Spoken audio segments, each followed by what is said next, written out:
Olá pessoal, tudo bem? Hoje nós vamos falar de metapopulações, né, que nada mais é do que uma grande população fragmentada em pequenas populações. Mas primeiro a gente precisa entender o seguinte: o que é uma população? Não é verdade? Então, população é um conjunto de indivíduos de uma mesma espécie que interagem no mesmo espaço e ao mesmo tempo, com possibilidade de se reproduzirem. Então, aqui nas imagens a gente pode ver que uma população, né, são indivíduos que realmente têm possibilidade de encontro, inclusive encontro sexual, que é o que se espera em uma população, que vai fazer com que essa população cresça ao longo do tempo. Tá ok? Só que o que está acontecendo?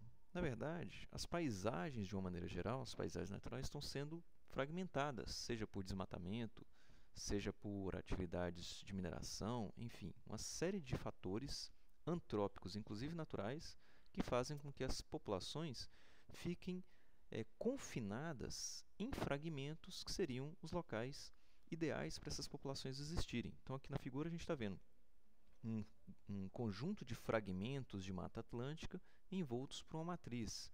Né? Essa matriz ela pode ser uma matriz agrícola, pastagens, por exemplo, plantios de soja, entre outras coisas.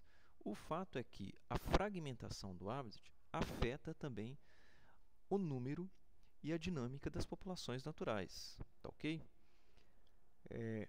Com isso, com essa fragmentação do habitat e a fragmentação também da possibilidade das populações, nós temos os eventos que podem fragmentar essas populações de forma natural ou antrópica, né? No caso do desmatamento. Naturalmente, nós temos nessa imagem aqui uma grande área alagável que, quando está chovendo, todas essas lagoas elas se unificam, então formam uma lagoa gigantesca.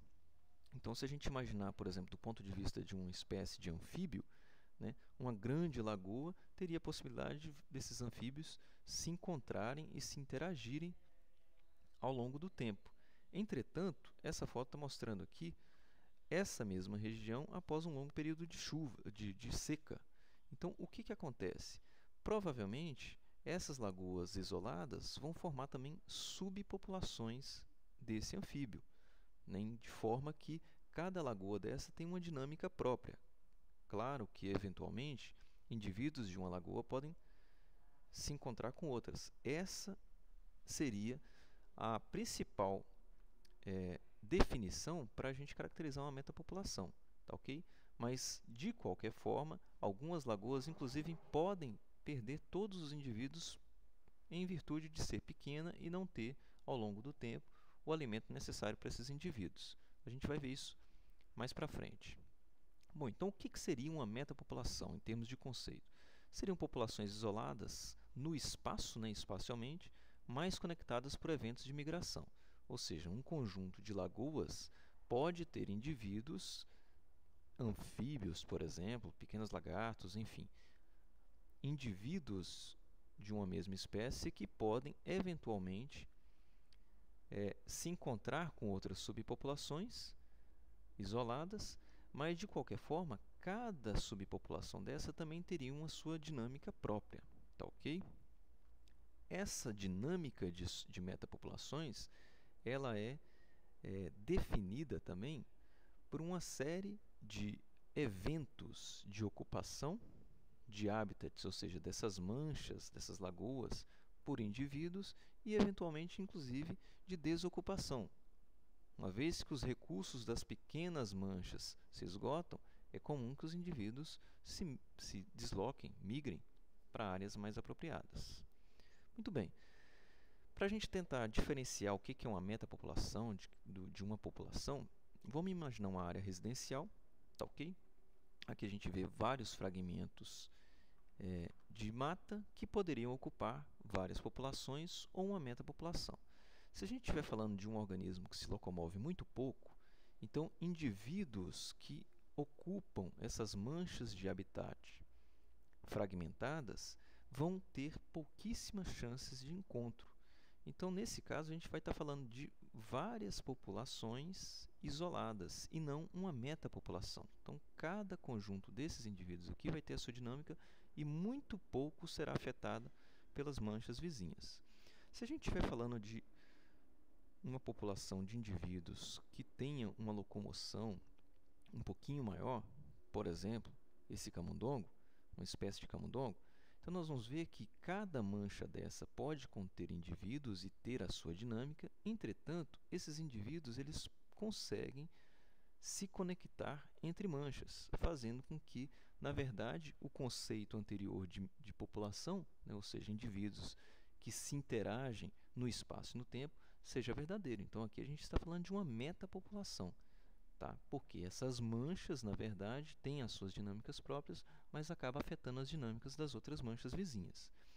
Se a gente falar de um indivíduo de uma espécie, ou de indivíduos de uma espécie que tem uma locomoção, uma capacidade de dispersão muito alta, por exemplo, de aves, numa área relativamente pequena para um indivíduo que voa, então a gente vai estar falando de uma população fragmentada e não de uma metapopulação. Por quê?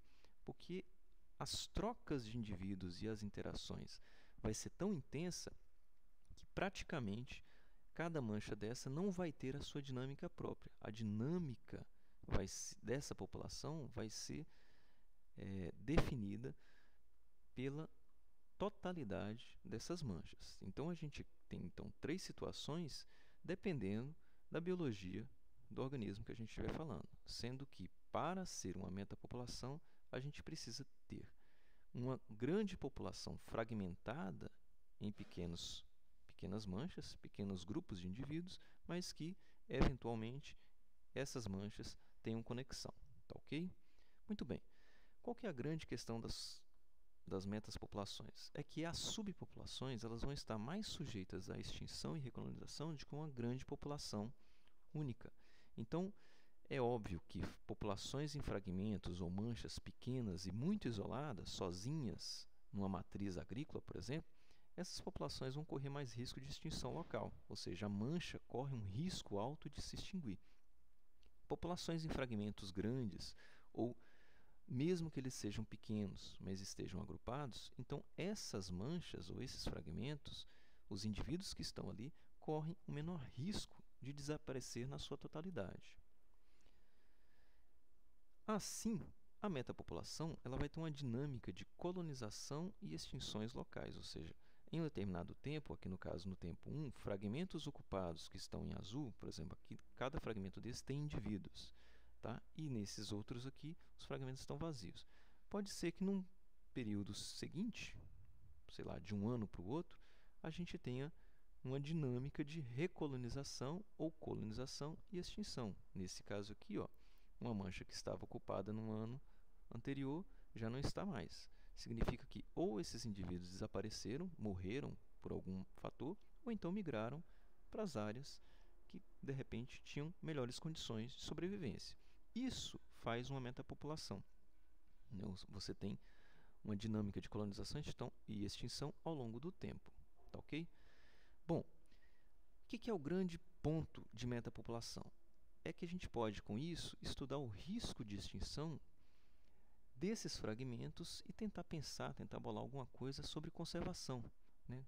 Exemplo, imagine aqui uma área de várias manchas possíveis de serem ocupadas, mas que no momento apenas 3 manchas ou 3 fragmentos estão ocupados com indivíduos. Suponhamos que a gente faça, então, a seguinte pergunta: qual que é a probabilidade de extinção nas manchas de um ano para o outro? Suponhamos que, então, no ano 1 a gente viu essa situação e, de repente, no ano 2 nós vimos essa situação, ou seja, de 3 manchas ocupadas, restaram apenas uma. Então, o risco, a chance de extinção de indivíduos nas manchas seria de aproximadamente 70%. Né? 2 manchas foram extintas em 3 que existiam. Tá ok? Com isso, a gente pode fazer um cálculo muito simples, mas que é muito útil do ponto de vista de ecologia de populações, que seria calcular, primeiro, a probabilidade de extinção de uma mancha isolada, que a gente vai chamar de PE, tá ok? Sendo que o PE, quando ele é zero, significa que a probabilidade de extinção é zero. Então, a subpopulação, ou seja, aquela mancha, ela tem chance de persistir ao passar do tempo. Se nós estamos falando que uma probabilidade de extinção é igual a 1, seria igual a 100%, ou seja, a subpopulação certamente irá se extinguir. Qual que é o cálculo, então? Vamos supor que a probabilidade de extinção, ou seja, a PE de uma mancha, seja de 70%, como no exemplo que eu mostrei no slide anterior. Tá ok? Vamos chamar de 0,7, né, que significa a mesma coisa de 70%. Então, apenas 30%, né, se a gente for somar, então, para totalizar 100%, 30% das manchas irão persistir em um ano. O cálculo seria simples. 1 menos a PE é igual à probabilidade de persistência, tá? Que seria, nesse caso, de 0,3 ou 30%. Qual que seria a chance dessa subpopulação, ou seja, de uma mancha, persistir por 2 anos em um cenário em que o risco de extinção de uma mancha é de 70%? Simples. Basta, então, a probabilidade de extinção em 2 anos ser igual à multiplicação das probabilidades, ou seja, 1 menos a probabilidade de extinção vezes 1 menos a probabilidade de extinção, que seria 1 menos a probabilidade de 70% ao quadrado, dando aí um resultado de 0,09 ou 9% de chance dessa mancha persistir. Ou seja, em 2 anos, uma mancha tem apenas pouco menos de 10% de chance de persistir nesses 2 anos. Tá ok? Aqui, então, seria a fórmula. PT, ou seja, probabilidade de persistência no tempo t, é igual a 1 menos a probabilidade de extinção elevado pelo tempo t em questão. Tá? Então, se a gente estiver falando, por exemplo, qual seria a probabilidade de uma mancha qualquer persistir por 5 anos? Então, o t seria 5, nós substituiríamos esse t por 5 e, continuando com aquele exemplo, se a probabilidade de extinção fosse de 70%, de 0,7. Então, P5 é igual a 1 menos 0,7 elevado a 5, que daria aproximadamente 0,0024. O que é isso? Como a PE é de 70%, então a gente vai ter pouco mais de 0,02%, basta a gente pegar esse valor e multiplicar por 100, de chance de persistência em 5 anos.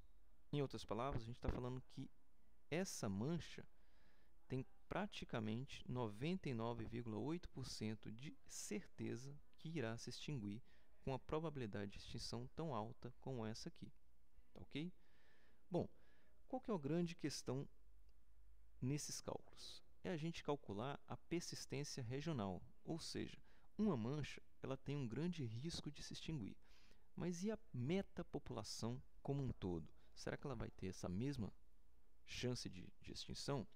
Então, naquele mesmo cenário, sabendo que a chance de extinção de uma mancha, dos indivíduos que estão ocupados em uma mancha, é de 70%, como seria a chance de uma metapopulação, ou seja, pelo menos uma dessas manchas, se manter ao longo do tempo? Então, a probabilidade de permanência de ao menos uma subpopulação num total, nesse caso aqui, de 3 subpopulações, vai ser um pouco parecido com o cálculo do exemplo anterior. Apenas nós vamos retirar o 1 menos daquele parêntese. Então, vai ficar 1 menos e as probabilidades dependendo do número de subpopulações. Nesse caso aqui, a gente vai ter a probabilidade de extinção multiplicada por 3, porque nós estamos falando de 3 subpopulações. Tá? Então, P3 é igual a 1 menos a PE, que seria 70%, elevado a 3. Vamos ver um exemplo? Está aqui, ó. Usando essa fórmula, que é a mesma dessa aqui, tá? Nós temos, por exemplo, qual que é a chance de pelo menos uma subpopulação persistir num conjunto de 10 subpopulações? Então, se eu tenho 10 subpopulações, a chance de pelo menos uma persistir seria 1 menos a chance individual de extinção, o risco de extinção, que seria de 70% para cada uma, elevado a 10. Ou seja, a chance de pelo menos uma persistir aumenta bastante, é de 97%, mesmo que a chance de extinção de uma dessas 10 seja de 70%. Tá ok? Para terminar, imagine um exemplo que a gente pode exemplificar como a gente pode usar esses cálculos. Suponhamos que um condomínio quer construir em uma área onde exista um grande lago, e nesse grande lago existe uma população de 100 rãs, e essa espécie é uma espécie ameaçada, tá ok? Uma das propostas do condomínio seria transportar essas 100 rãs para um outro lago, ou então criar 3 pequenos lagos e dividir essa população em 3 subpopulações de 33 rãs. O grande problema é que, se ela fizer isso, nós vamos ter um risco de extinção de cada mancha, ou seja, de cada lago, que um lago sozinho, um grande lago, teria uma probabilidade de extinção de 20%. Se nós dividirmos a população, nós obviamente estamos diminuindo a população de rãs para cada lago, então nós vamos dobrar praticamente o risco de extinção para 40%. Ou seja, a nossa PE vai saltar de 20% para 40%. Qual a decisão você tomaria? Dividir a população ou deixá-la como está? A solução para isso vai ser o uso daquelas duas fórmulas. Primeiro, calculando a probabilidade de uma única subpopulação, ou seja, um único lago com 100 rãs, persistir considerando uma PE de 20%. Então, a gente vai usar aquela fórmula em que o 1 está dentro do parênteses. Como a gente está falando aqui de um evento sem contar tempo, então a gente entende que essa probabilidade é de apenas um ano. Então, nós teríamos 1 menos a PE, 0,2, elevado a 1, que vai dar 80%. Em outras palavras, a probabilidade de persistência dessas 100 rãs em um único lago é de 80% em um intervalo de um ano. Qual seria a probabilidade de persistência de uma subpopulação dentro de uma metapopulação? Então, a probabilidade que pelo menos uma das 3 subpopulações iria persistir seria 1 menos 0,4, porque é a nossa PE agora, elevado a 3, porque nós estamos falando de 3 subpopulações. Assim, a chance de persistência dessa metapopulação seria de 94%. Obviamente, nós vemos então o que? Manter 3 lagoas, nesse caso, seria mais prudente do que manter apenas uma, considerando os valores apresentados. Então, um analista ambiental, você no caso, por exemplo, se você trabalhasse em um órgão ambiental, você poderia propor para que esse empreendimento criasse 3 lagoas ao invés de manter apenas uma. Tá ok? Bom, gente, é mais ou menos isso que eu queria falar sobre metapopulações. E aí, até a próxima, tá ok? Valeu!